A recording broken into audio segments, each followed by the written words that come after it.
What's up everybody, Americana back with another video. Today we are going to be getting into the one thing holding back crypto right now.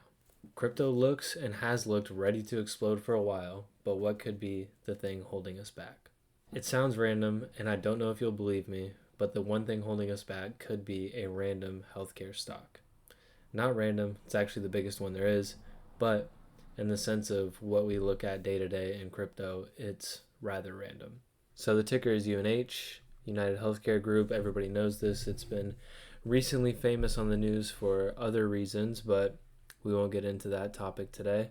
But it's down over 50%, and this could be causing ripple effects in other major indices as well as crypto. So despite what you guys might be thinking thus far in the video, here's why it matters. The Dow Jones is a price-weighted index. That means the higher price stocks have a greater effect on the index's overall value compared to the lower price stocks. So when a stock priced at $626 drops all the way down to $250, that is going to hurt and that is going to drag it down. So what does that leave us with? That leaves us with an index that is appearing much weaker than it actually is. All the rest of the stocks in the index are performing just fine, as well or better than some of the stocks in the S&P or the NASDAQ or things like that. We are a lot lower in the Dow because of UnitedHealth Group. I promise you this stuff related back to crypto. So let's get into why it does. Bitcoin, and we're just going to be referring to the crypto market in general when I refer to Bitcoin, but it follows the major indices, and the Dow is one of the major indices, okay?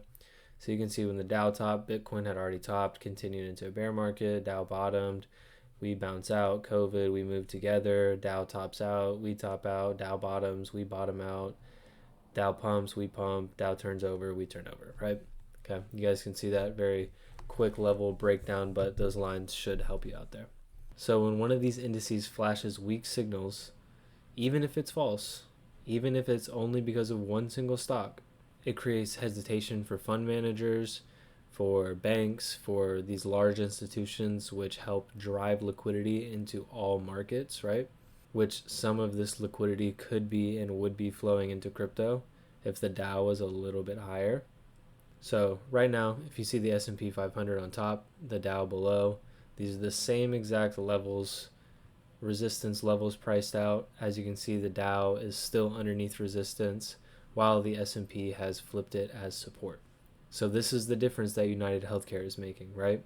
One of these has the green light to go giga long on top of support, and one of these is still looking like it can turn over, right? Huge difference maker when it comes to allocating funds and, like I said, these drivers of liquidity into the market. So once UNH stabilizes, I expect the Dow to continue on, Bitcoin to continue on as well. No plans have changed just because of one stock, but it is quite a bit annoying that it's lagging behind like this and might be stalling us out a little bit. But I expect to see risk on appetite increase once we get through this level and back to business as usual. Bull run is back on. I built an entire framework that breaks down how I use macro signals similar to this one to avoid times where the market might be hesitating and to front run liquidity events like I mentioned. If you want a free copy, just comment SBS below. I'll send it to you or click the link in my bio. I promise it will change how you look at this market. That's it for this one, guys. Americana's out. See you on the next one.